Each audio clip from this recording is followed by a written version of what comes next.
Good morning. I'm Muriel Bowser. I'm the mayor of Washington, D.C. We are here at Reagan National Airport to provide an update on the tragic events of last night. I'm joined by U.S. Transportation Secretary Sean Duffy, D.C. Fire and EMS Chief John Donnelly, American Airlines CEO Robert Eisen, the MWA, the Metropolitan Washington Airports Authority CEO Jack Carter, United States Senator Mark Warner, United States Senator Tim Kaine, U.S. Representative Don Beyer, as well as the Chief of the Metropolitan Police Department, Pamela Smith. And we are joined by first responders from across the Metropolitan Washington region. I speak for all of us when I say, and certainly all Washingtonians, how very sad we are for American Airlines, for the United States Department of Defense, and for all Americans for the loss of life that happened with the collision of these aircrafts. We know that includes families from across our region, as well as in Kansas and across the country. This morning, we all share in a profound sense of grief. I do want to thank the first responders who acted quickly last night, who ran towards danger, went into a very frigid river, and have worked throughout the night. Chief Donnelly reported in last night's briefing that we have a strong mutual aid agreement in our region, and those teams have worked together throughout the night in really tough and heartbreaking conditions. And we should all thank them for their heroic efforts. So we'll have several updates today. I'm first going to turn to the Secretary of Transportation, Sean Duffy, and then you will hear directly from Chief John Donnelly with the situation update. Thank you, Mayor. Again, Sean Duffy here, Secretary of Transportation. We wish we were gathering for different purposes today. Just want to let you know that the Department of Transportation, the FAA, along with the White House, President Trump, local, state, and federal partners, all working together on this incident in unison. I couldn't be prouder of this team that's been assembled, working tirelessly. Mayor, I want to thank you specifically for your work. A few details I'd like to give all of you. And some of you reported this, but last night, if you live in the D.C. area, you would know that this was a clear night last night. The helicopter was in a standard pattern. If you live in the D.C. area, you'll see helicopters up and down the river. This flight pattern is seen oftentimes when you live in D.C. This was a standard flight pattern last night as well. The American Airline flight coming into land was in a standard flight pattern as it was coming into DCA. So this was not unusual with a military aircraft flying the river and aircraft landing at DCA. And again, if you live in the area, you will see that frequently with those two aircraft working together. As many of you have reported, we have located the two aircrafts.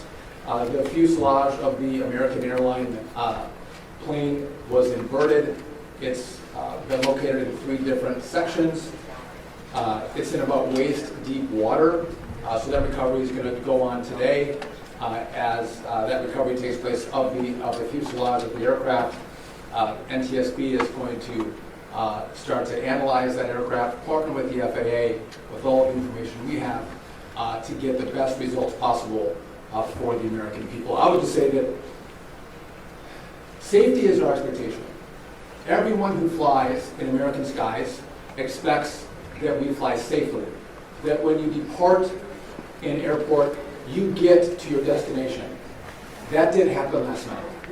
And I know that President Trump, his administration, the FAA, the DOT, we will not rest until we have answers for the families and for the flying public. You should be assured that when you fly, you're safe. Thank you.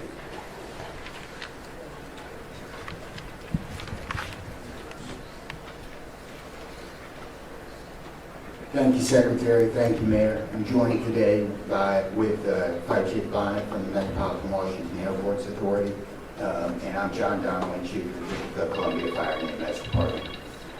Last night at 8:48, the control tower sounded an alert, which alerts responders to respond to a report of an aircraft crash on or near the airport. That sets off an immediate response from the Airport Authority Fire Department, from the District of Columbia and Metropolitan Harbor Patrol fire boats and other fire boats on the river in order to support that type of operation. Very quickly, this call escalated. It became, the responders realized that they had a plane crash and immediately escalated to a response that ultimately included about 300 people last night. These responders found extremely frigid conditions. They found heavy wind. They found ice on the water, and they're operated all night in those conditions. I'd like to take a moment to acknowledge the agencies that responded in addition to the Fire and EMS and Metropolitan Washington Airports Authority: Montgomery County Fire Department, the Prince George's County Fire Department, the Charles County Fire Department, the Baltimore County Police Department, the Anne Arundel County Fire Department, the Alexandria Fire Department, the Arlington County Fire Department, the Fairfax Fire Department, the Prince William Fire Department, the Baltimore City Police Department, the Maryland State Police, the Maryland Natural Resources Police, the Department of Defense, the Joint Base in Bowling Fire Department, and the staff there, the U.S. Army, the U.S. Coast Guard, the United States Park Police, the Metropolitan Police Department, the FBI, and the NTSB. Despite all those efforts, we are now at a point where we are switching from a rescue operation to a recovery operation. At this point, we don't believe there are any survivors from this accident, and we have recovered 27 people from the plane and 1 from the helicopter. The District Office of the Medical Examiner has a lead on reuniting these bodies and these people with their loved ones, and we will continue to work to find all the bodies and collect them and reunite them with their loved ones. We should also acknowledge that the Virginia Medical Examiner and the Army Medical Examiner are involved in this operation and a very important part of getting people identified. So.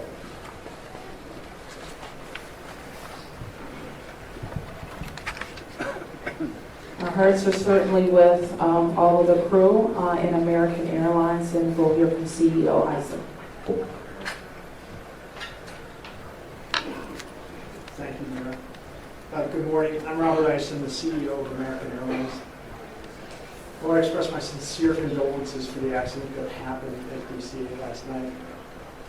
We're absolutely heartbroken for the family and loved ones of the passengers and crew members, and also for those that work on the military aircraft.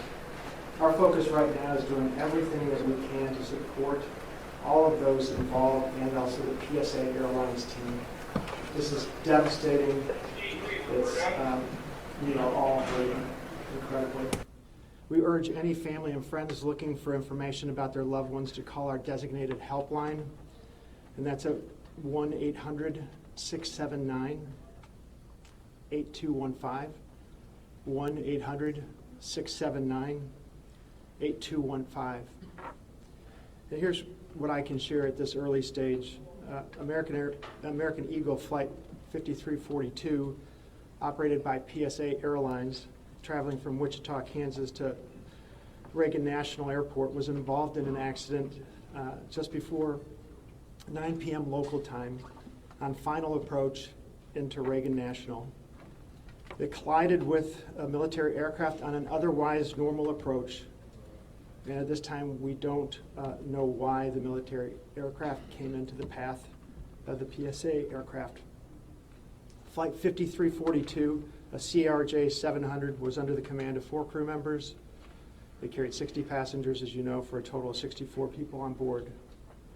In addition to local resources already here in DC, American Airlines has activated our care team, and that's a group of specialists that are trained to support these types of responses. These team members are on site or arriving soon, And additionally, we have members of our GO team that are on ground here in DC, and they're being deployed with resources to do everything that we can to take care of the needs of the families and the loved ones of the passengers and crew members. And that is our sole focus. And we're so grateful for the first responders. They've been working through the night, courageous efforts. And we're actively working with local, state, and federal authorities on emergency response efforts and closely coordinating with PSA Airlines as they cooperate fully with the NTSB on the investigation. I know that there are many questions. And at this early stage, I just won't be able to answer many, but we'll provide additional information as it comes. Thank you. I want to introduce the Metropolitan Washington Airports Authority CEO, Jack Potter. The authority manages Reagan Washington National and Dulles International. Good morning and thank you, Mayor. First, let me begin by expressing our condolences for all the victims of this flight and for their families. There's a lot of grieving going on, and so we're very sympathetic to that. I want to echo what was said about the first responders. When there's a problem in this area, everybody drops everything and they rush to wherever the problem is. So I want to thank the chief, the entire team from Washington, D.C., but just as important, the list of folks that the chief described. Federal authorities have been here en masse, and so a lot of effort was brought to bear. Unfortunately, we weren't able to rescue anyone, but we are in the recovery mode right now. And I just want to, last night I expressed the fact that we hope to open at 11 o'clock today, and that is still the case. We're going to open the airport at 11 o'clock. And again, condolences to the families, and thanks to the many, many who are still out there working very, very hard to complete this recovery. Thank you, ma'am. I do want to acknowledge that the Virginia Transportation Secretary is here, in addition to the Alexandria Mayor, and I will like to ask members of the Virginia Congressional delegation to the podium next. U.S. Senator Mark Warner, followed by Tim Kaine and Representative Don Beyer. Thank you, Mayor. I want to join with everyone else and express my condolences for the victims. For folks who don't live in the DMV, we are made up of a lot of jurisdictions. Reagan Airport's in Virginia. Across the river we have Maryland, obviously the district, but as been indicated by the chief, when tragedy happens, all those distinctions between the various jurisdictions and our federal partners all disappear. And I want to again thank all the first responders. On a personal note, I'll just add that literally I now know I was coming back from the district from a dinner to my home in Old Town Alexandria. And while I did not see the collision, I wondered, I'd never seen this many red lights streaming towards the airport and across the river in Maryland about this time. My phone started blowing up and I realized that this accident had taken place. There'll be a time to figure out, I know NTSB will have a briefing later in the day, but to the victims, our condolences. To the first responders, our thanks. The sorrow, thanks, and questions. So sorrow, as all have expressed, to the crew, to the passengers, to the soldiers, to their families, to their friends, to their loved ones, to people who are still trying to get information and unsure whether their loved ones have been lost. We offer our profound condolences to them and our sorrow for this tragedy. Thanks, I'll echo, Mayor, what you began with. When you see a challenge like this and you see people from so many different agencies, local, state, federal, with different uniforms, different badges, but working in such a coordinated way, even in the midst of a tragedy, it does give you a sense of appreciation and pride in people's willingness to come to the danger and work together. And I started to see that as a local official 30 years ago in Richmond, and definitely have seen it here. And then finally, questions. There are going to be a lot of questions, obviously, a lot of questions. And that's what the NTSB's job is to be an independent investigator of incidents like this. And they are here. We were in dialogue with them earlier today. They've been here since they got the alert, and they will be doing the work and playing lead in answering the many questions that we have. And that's as it should be. It's not a time to speculate. It's a time to investigate and get answers to the questions we need, and I have confidence that will be done. Thank you. Following up on the Senator, I think grief, thanks, and service, with millions and millions of Americans traveling every year, we are all grieving, knowing that it could have been our loved ones, it could have been us. And our hearts go out to all those who have lost folks. In a most partisan place, also, I'm really thankful that Democrats and Republicans, people from all over, have come together to try to make sure that people are served. As a local representative, I want the families to know that our office is available to serve you in any way we possibly can through this time of grief and transition and loss. And then also just note that we're deeply grateful for the people who risked their lives last night on a moment's notice and spent the whole night on the river in the ice and the wind, serving us. And then finally, as Senator Kane, Senator Warner noted, after the NTSB investigation, we've got to make sure that at the federal level and with the support of Virginia, Maryland, D.C., we're doing everything we can to make sure this does not happen again.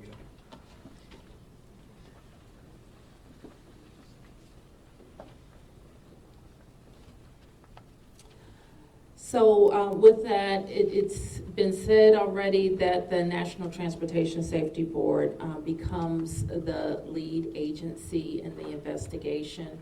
Our jurisdiction in D.C., where the crash occurred over the river, concludes as we, in the leadership role of the Unified Command, as we shift to a recovery effort. We expect the National Transportation Safety Board to provide briefings to the press later in the day. So at this point, we can take a few questions. Yes?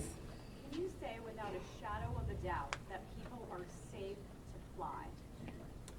What we can talk about today is what happened here with the collision of these vehicles. We said what we know, and that the National Transportation Safety Board continues to investigate. I don't know that any of us have been briefed on anything that would suggest any other aircraft are implicated. Yes? You're still missing 30 plus people in the water. What are some of the challenges in recovering them right now? Chief? So the rescue operation, or the recovery operation, goes on. It's a lot of touch and feel in the different parts of the plane or in the helicopter, and the crash area is a little spread out, so we've got some work to do. And I think it's a pretty normal type of situation. I don't think it's extraordinary. How spread out is this debris field? So the wind started blowing last night, so we've had debris travel from the airport down as far as the Wilson Bridge. Mile-wise, how far is that? I couldn't tell you. Okay. Less than a mile.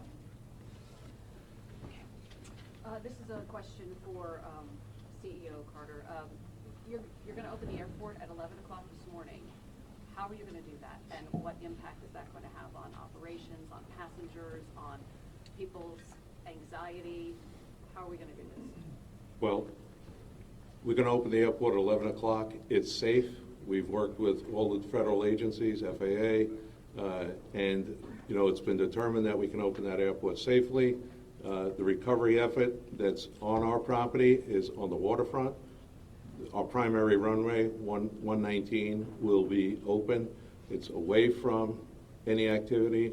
We're going to have a secure area around that, so all are comfortable that we can get back to operations. Now, each airline will announce or communicate to their passengers what their operations are going to be. Obviously, their networks were disrupted overnight, and so we might have a slow recovery, but the bottom line is we will begin to have aircraft moving in and out of this airport at 11 o'clock. Okay, so 1, 2, 3. Has the flight recorder been recovered, the black box at all? I don't think we can say anything about what's in TSB's purview. You mentioned the airport opens 3 hours from now. There's a lot of helicopter traffic from the military, U.S. Park Police and all that. Will helicopters be flying right through here as well, beyond the recovery efforts? I don't know the answer to that. Jack, do you have anything to add? We don't have anything to add about that. Yes. This is for Secretary Duffy. Can you reassure Americans that the U.S. still has the safest airspace in the world? So the question is, can I guarantee the American flying public that the United States has the most safe and secure airspace in the world? And the answer to that is absolutely, yes, we do. We have early indicators of what happened here, and I will tell you with complete confidence, we have the safest airspace in the world. Who's next? When it comes to informing these families who've tragically lost their loved ones, what has that looked like so far? Have any of them been informed? The flight manifest, is there any details you can provide on that front? Can you add anything? All I can say is that we have published the 1-800 number. We have family assistance centers set up here in DCA. We do in Wichita as well. I'm not at liberty to give the number of families that have been that have used those services, but we are making that use.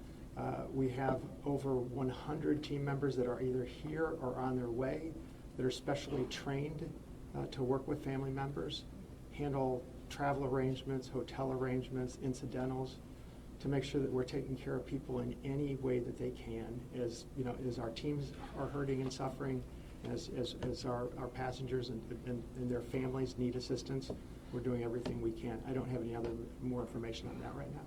Mayor? Do next.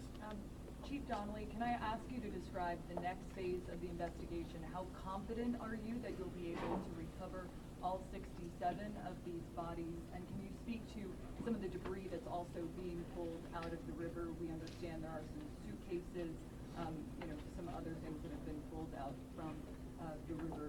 And I would like to ask anyone here, perhaps the Transportation Secretary or Mr. Isom, if we know anything about these victims, age ranges, nationalities, anything of that nature. So the next phase of this operation is going to be led by the NTSB. All of us are working together, though, to search the area and find the victims. I'm confident that we will do that, and that will take us a little bit of time, though. It may involve some more equipment. As far as the things being collected, I don't have personal knowledge. I know that we have been collecting debris that you would expect to see from a plane. Okay. Anything about the victims? So just, so the question is about the victims. The NTSB is going to lead that portion of the contact with the victims. I believe American is going to be involved with that as well, and so will the FAA and the Department of Transportation. Secretary Duffy? We're going to take some questions over here. 1, 2, 3, 4. Yep. For Secretary Duffy, the flight path that the helicopter was on, is that a common flight path, and is it normal for helicopters to get clearance to cut across busy approach paths? So I don't know if you all could hear the question. It's a question about the flight path of the helicopter. I don't want to go into too much detail about the information we have from the FAA, but obviously it is not standard to have aircraft collide. I want to be clear on that. But prior to the collision, the flight paths that were being flown from the military and from American, that was not unusual for what happens in the DC airspace. And as this investigation moves forward, we will be able to provide more information to you about the details of that statement. I wanted to follow up on that question regarding the flight path, because you said it's standard. So can you speak to the conversations with the air traffic control? Were there blind spots here? I don't know if you can expand. So the question is, were there blind spots with air traffic control? I don't want to make statements about that. I don't lead into that answer. But again, I think whether it was air traffic control, whether it was military aircraft, helicopters, or the American flight, everything was standard in the lead up to the crash. Now, obviously, there was something happened here. You'll get more information and more details as this investigation moves forward. We'll learn what happened. But again, those who live in the DC area, we see military helicopters fly up and down the river. It's a standard path that they fly. They're used to aircraft landing at DCA, and there's a procedure in place because this happens every day. Something went wrong here. I look forward to the time and point when we can give you that information, but I don't want to comment on that right now. Okay, next. Senator Payne, Senator Warner, you all have been, very vocal about your concerns about busy runways here, air traffic. I know it's still early in the investigation. I'm just curious if any steps that you all plan to take to address that. We have raised this issue continuously. We've got very busy airspace. I think we will ask questions, but at the appropriate time. We are in this period right now where families are still being notified. We're trying to figure out what happened. There'll be time for those discussions, I think. Yeah, I'd just say the same thing. We've been pretty plain about our concerns, but it isn't a good time to speculate right now. We have faith that the NTSB will provide the answers about this. Okay, you fourth here, and I'm going to take 3 in the middle, and then we're going to have to wrap 1, 2, 3 after this young man. Thank you, appreciate it. Chief, I know I can imagine it must be traumatic for your first responders to have to deal with this. How are they doing right now, and are you all going to be offering any services to help them as they process this? So thank you for the question. Our first responders are resilient people, but yes, this call will be hard for them. Our peer support teams are already engaged with the responders, and we'll be following up on that to make sure that they're okay. But I think the concern is real. Okay. Thank you, Ms. Barry. What kind of communication was there between the helicopter and the tower, the plane and the tower, and the helicopter and the plane? I don't want to say too much on the communication between the helicopter and the tower and the airline and the tower, but I will say this: there was communication. It was I would say standard communication. So there was not a breakdown, if that's your question, in communication between the military helicopter and the American airline flight. There was communication between the aircraft and the tower. Was the plane aware there was a helicopter in the area?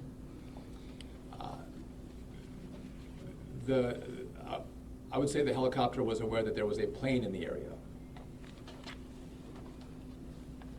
You mentioned that, so the president, you said yesterday that you called into the briefing room. Has he returned to the briefing room since then? Have you spoken? Also a question about the National Security Advisor, Mike Waltz. He's saying that there was 30 bodies that have been recovered. That he just said that at the White House. Curious, I know you're in this presser right now, so that's hard for you to update, but I do have the question on POTUS in the briefing room. I can do the body question first. So in terms of body recovery, we as we recover bodies, we have a process, and we're not counting any bodies until they're in the possession of the medical director. So there may be some fluctuating in numbers that other people would report, but our numbers from the medical examiner. So just in regard to the president in the briefing room, I've been with this team for the last hour plus as we've worked through the details of the information we wanted to give you. But it is my understanding that either this morning he was going to be in the Situation Room, or the Situation Room is obviously briefing the president.